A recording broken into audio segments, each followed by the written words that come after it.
Hi, everyone. Welcome to another episode of the Soul-u-tions podcast.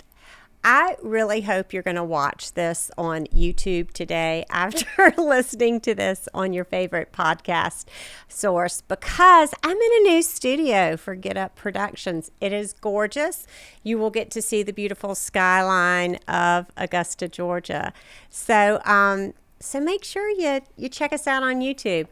But today, this is going to drop on December 26th, and I don't know about you, but December 26th is one of my favorite days of the entire year.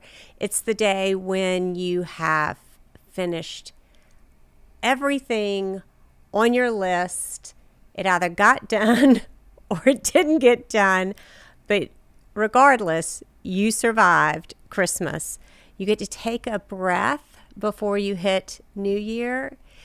It's the day where you get to start thinking about you and what that next chapter is going to look like in the coming year, 2025. And so I want to talk to you about that. I want to help you organize your thinking time and your reflection time and your dreaming forward time. But before we move past the our theme music that I love so much, I do want to make sure that you get on your calendar a couple of dates. One, today, the doors open for the Soul-u-tions Labs for the last time of 2024 and the first time of 2025. So if you have been thinking about and waiting to join the Soul-u-tions Labs, there truly is no more perfect time than right now. Hit the pause on listening to this podcast. Go to tarasimkins.com and hit join now in the Soul-u-tions Labs. We would love to have you. The doors are going to close on January 3rd. So today through January 3rd. The first time in 2025 and the last time in 2024. And I'm not going to open the doors again next year until sometime in the spring. So you really want to jump on it now. The other thing is I have a free webinar that I'm offering on January the 2nd to kind of go through some of the things we're going to talk about in today's podcast and help you get ready to be on your best foot for the new year. Now, this is a great time. If you have not been coming to these free webinars, I've been doing them on the first Thursday of every month, and they're from 11 to 12 Eastern Time. Again, you can go sign up on my website. There's also a link in the show notes to my website. It's so easy. Technology is amazing. And okay, I think we're ready. We're going to hit the theme song, and I'll see you on the other side. Einstein said, "We cannot solve our problems with the same thinking we used when we created them." Most everyone in the world is solving their problems the wrong way. Our problems come from our thinking, and we can solve them with our thinking. So whether you're at your lowest, just trying to grow, or whether you are trying to sustain growth over your lifetime, join us as we push the boundaries of our current thinking and redefine how we find Soul-u-tions. And the strength and the love and the smiles and the laughter of friends and family. Add it up, you'll find no limit to the possibility. I just want to start off today's episode with a moment of appreciation for you, because as I am recording this episode, it is December the 11th, and I'm getting into that. I've already had one of those blow-ups with my husband about just being irritated about the things that are on my invisible to-do list that need to get done between now and Christmas.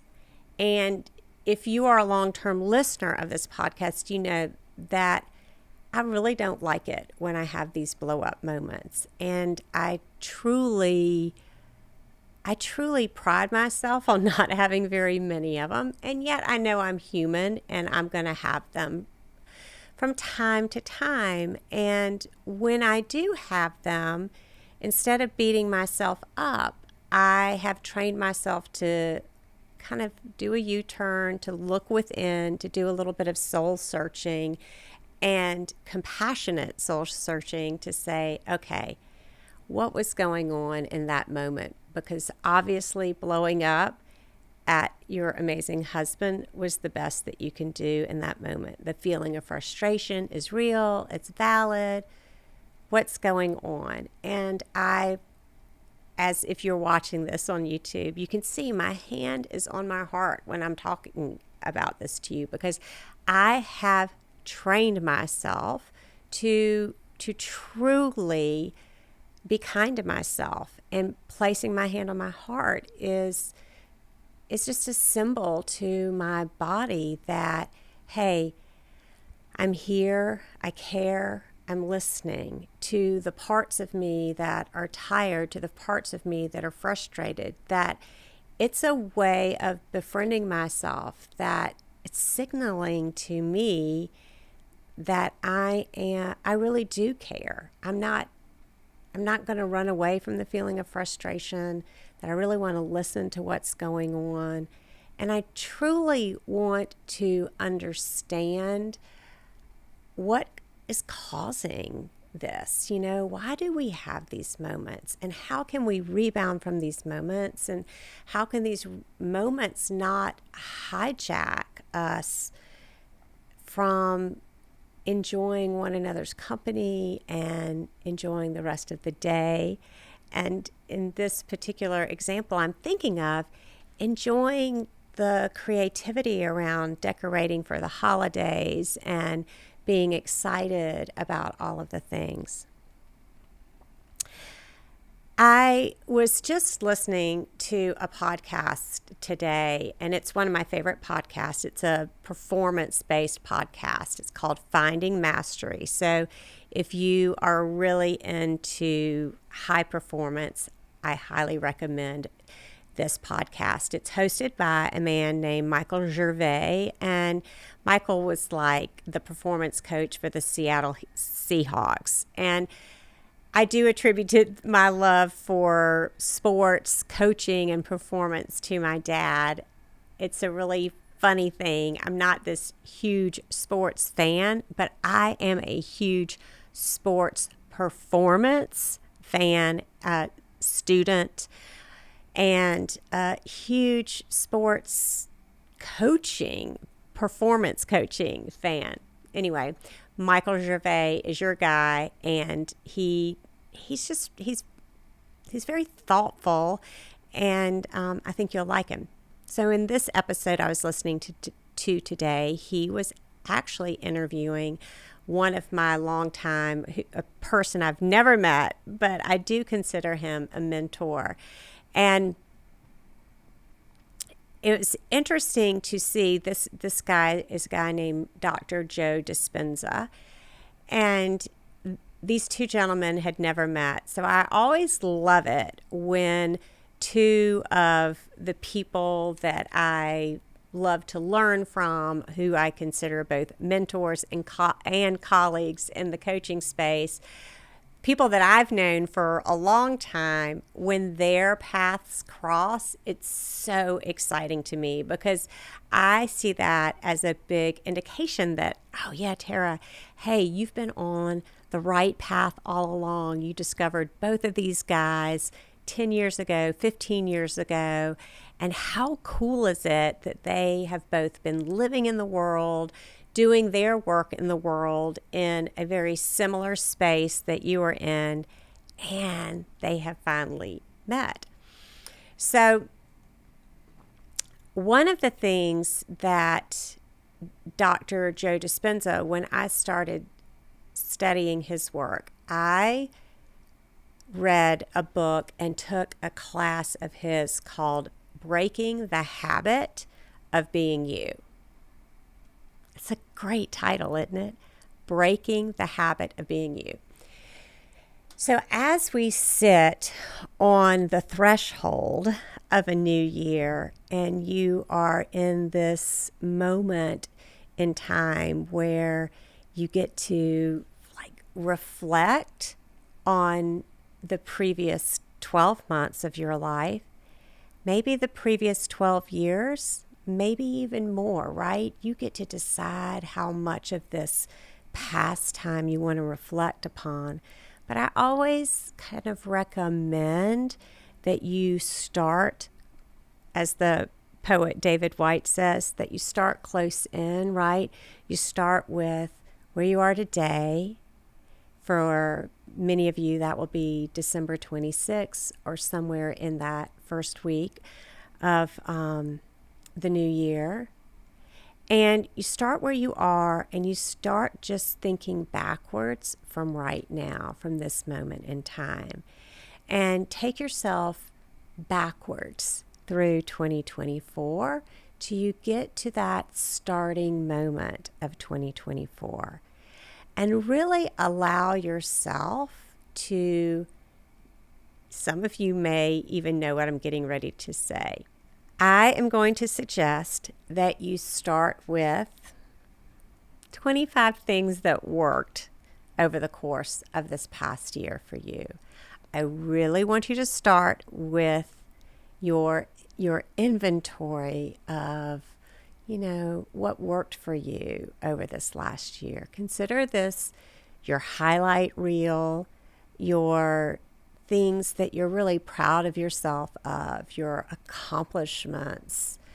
Maybe even, it could be even a massive fail if it is something that you came back from. It could be, a loss that you've come back from. So I want you to start with 25 things that are working.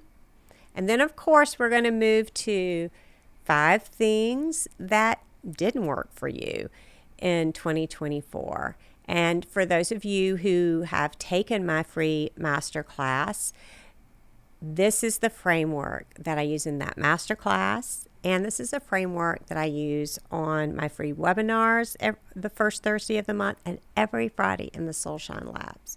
Start with what's working. That is intentionally 5 times bigger. That list is intentionally 5 times bigger than the list of things that aren't working. That's intentionally designed that way to help you overcome your negativity bias and to feel like you can handle the things that aren't working, that there's a balance, right, in the bigger picture. And then after you list the 5 things that didn't work in 2024 for you, I want you to think about the 3 things you want to do differently in 2025. You might kind of understand why I introduced this with this idea of Dr. Joe Dispenza and how to break the habit of being you. Because oftentimes, when we are standing on the threshold of a new year or any type of new season in our life or a new month, right? You've got that energy of the new coming into you. And understanding that the you who is in this moment is a collection of all of her experiences from the past, the good, the bad, and the ugly, as they say.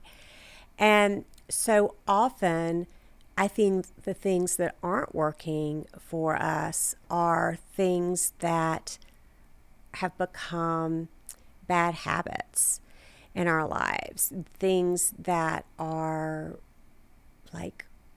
negative, habitual thought patterns and emotions. And it's interesting because over the fall, in conducting these monthly webinars, one was on people pleasing and one was on how to stop complaining and to start advocating for yourself. I truly have been amazed by the members of this podcast community and my email community and the social media community.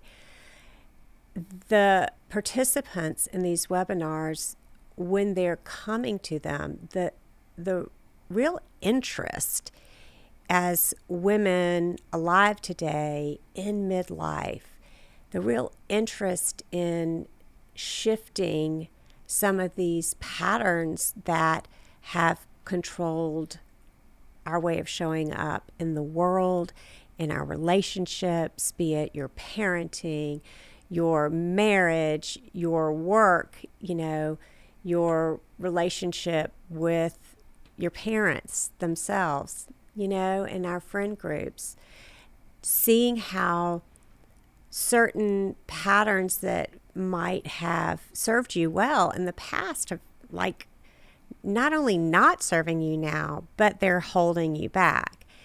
And so if we kind of take these concepts and when you think about it, like Dr. Joe Dispenza frames it as breaking the habit of being you,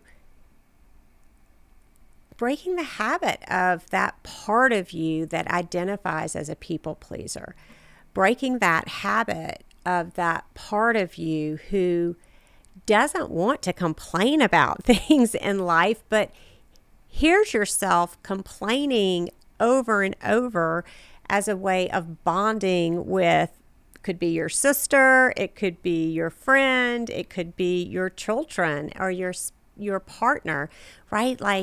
You're like, I don't want to be this person anymore. And so I love this framework that Dr. Joe Dispenza gives us because I think it helps us appreciate why it's so hard to just stop complaining and why it's so hard to learn how to ask for the things that you want instead. And it's because it truly has become a part of you. So it's fun because in this conversation with Michael Gervais and Joe Dispenza, Joe has done so much research with people. And when I'm talking about research, he's put people on heart monitors and other type of biofeedback monitors that are able to kind of to measure different things that are going on in our bodies when we are engaged in certain thinking. We'll just take complaining for an example, right? When you're complaining in your brain, that creates a feeling in your body. And I know I've heard him say this a million times because truly I've been studying his work for over 15 years now. But today, listening to it in this particular conversation, it hit me like I'd never heard it before. But he talked about thoughts as stimulus and emotions as response. Well, the reason this hit me so much is because I'm also a student of Viktor Frankl and Man's Search for Meaning, the Austrian psychotherapist who survived the Holocaust and came up with this great theory of therapy called logos therapy. It's the words that we use. It's the meaning that we make in life. This is something I relied on heavily during my son Brennan's cancer treatment to what is the meaning that I want to make out of this situation that I have no control over, right? This upheaval in my life, this circumstance in his life, in my family's life that we actually have no control of. We have now received a cancer diagnosis. We are now living in children's hospitals, right? And I know for many of you who are listeners of this podcast that you live in a part of the world that has been impacted in a major way by Hurricane Helene and how that has upended your life. You may still not be back in your home 3 months after the storm. You may still be dealing with insurance adjusters. You might still be driving a rental car.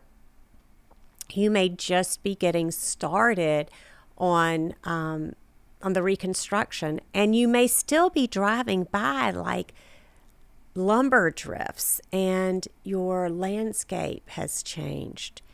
And so this idea of the stimulus being the thoughts that you think when you're driving by the wreckage that hasn't been picked up on the side of the street, or you're pulling into a house that isn't your home, that stimulus, that thought is a stimulus that creates a response. And so Viktor Frankl says that the last of the human freedoms, that's pretty heavy, big concept, right? The dramatic.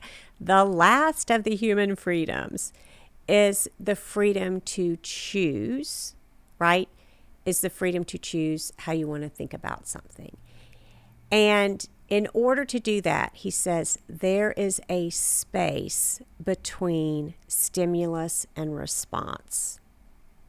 There is a space between stimulus, the event that happens, and your response to it.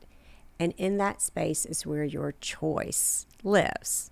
Okay, fast forward 80 years. 80 years, right? That was in the 40s. Now we're in the 2020s.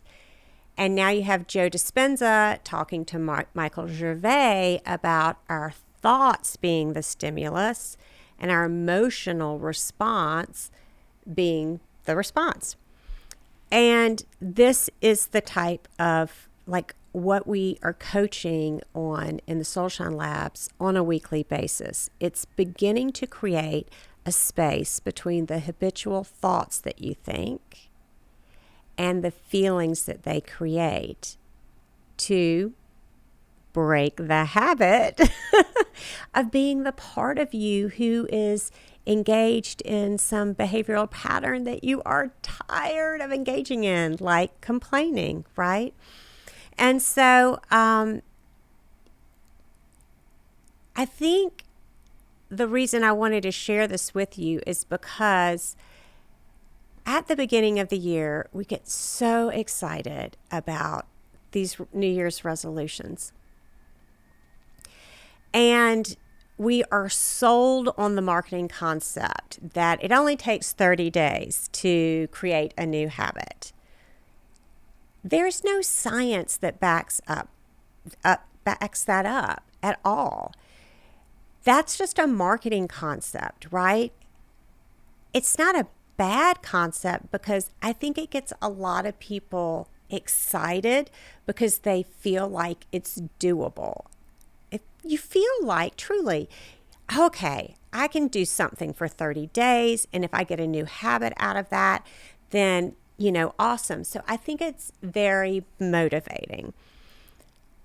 But the truth of the matter is that it takes anywhere from 140 days to 160 days to create a new habit. And that's if you are applying yourself on a consistent basis. And the reason why I want you to know this and remember this as you're going into what your resolutions are for the year is that I don't want you to give up on yourself at the end of January when it's gotten hard and when you haven't been able to accomplish that thing that you are dreaming of accomplishing on January 1. I don't want you to give up on yourself. I want you to know that X is on the calendar, you are 30 days into 140 or 160 days, and don't stop because you've invested 30 days. You might need to take a knee, you might need to regroup, right? But don't quit on yourself. And please, please, please, please, please don't beat yourself up thinking that you have done something wrong. Don't be ashamed of yourself. This is the point where I want you to remember this.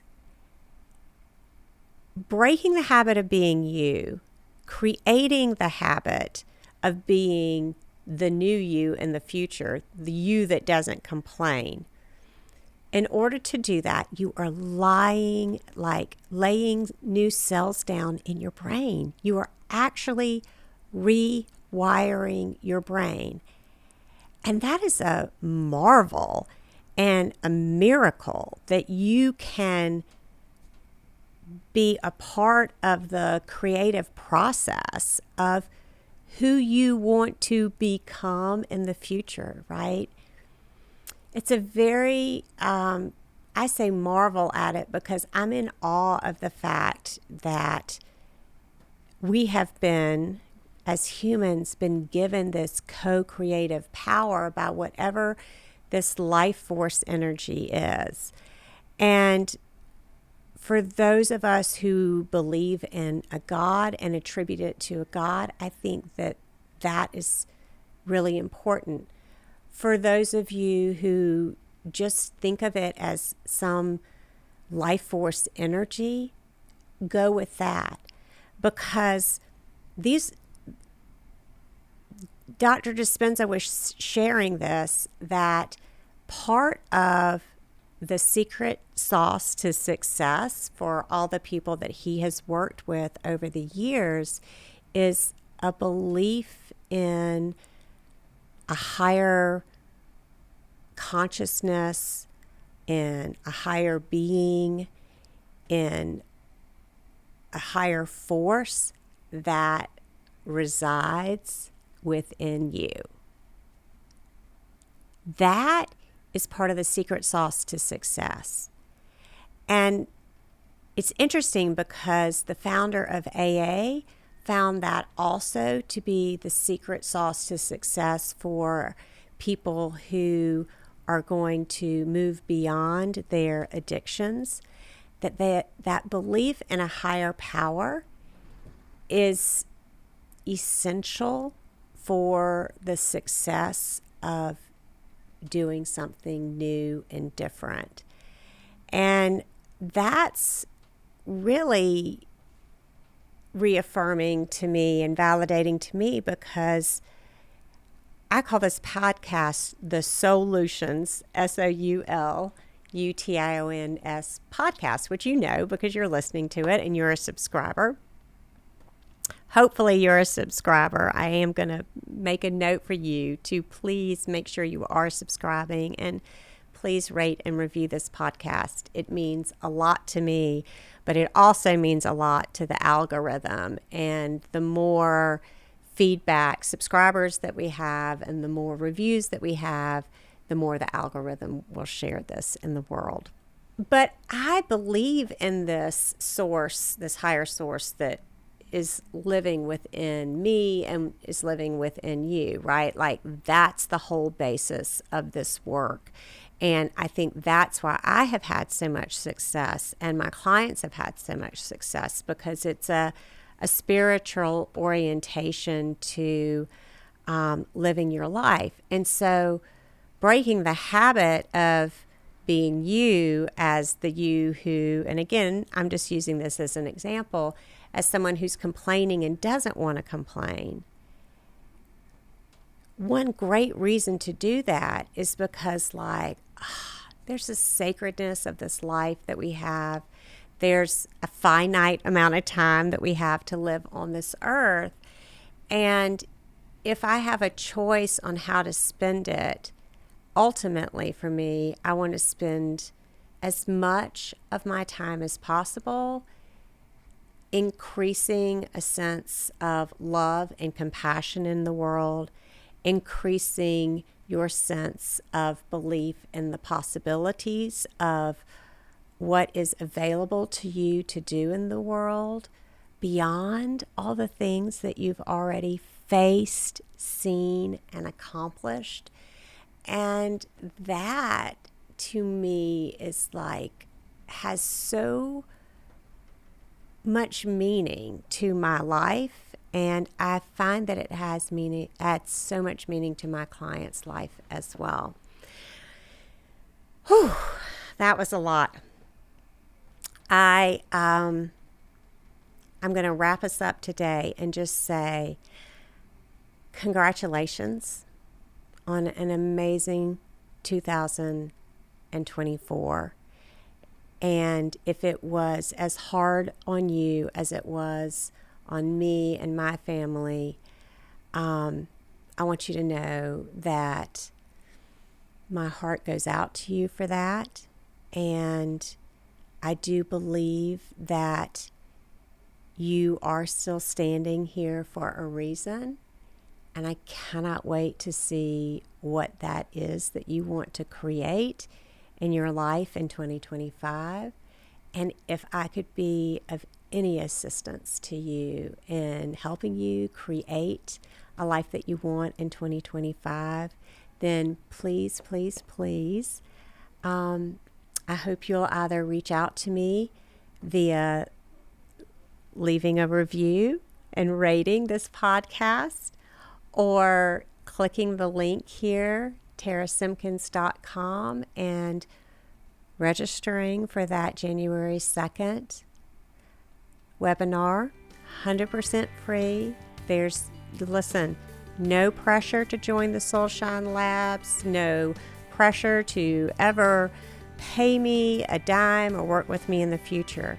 But if you think that this is the year that you break the habit of being whatever that version of you is that you no longer want to be, and that this is the year you want to give yourself the support to create those new neural pathways, to create that new version of you, I would love to be your guide, either through the Soul-u-tions Labs or as your personal coach. So I hope you really consider taking me up on that offer.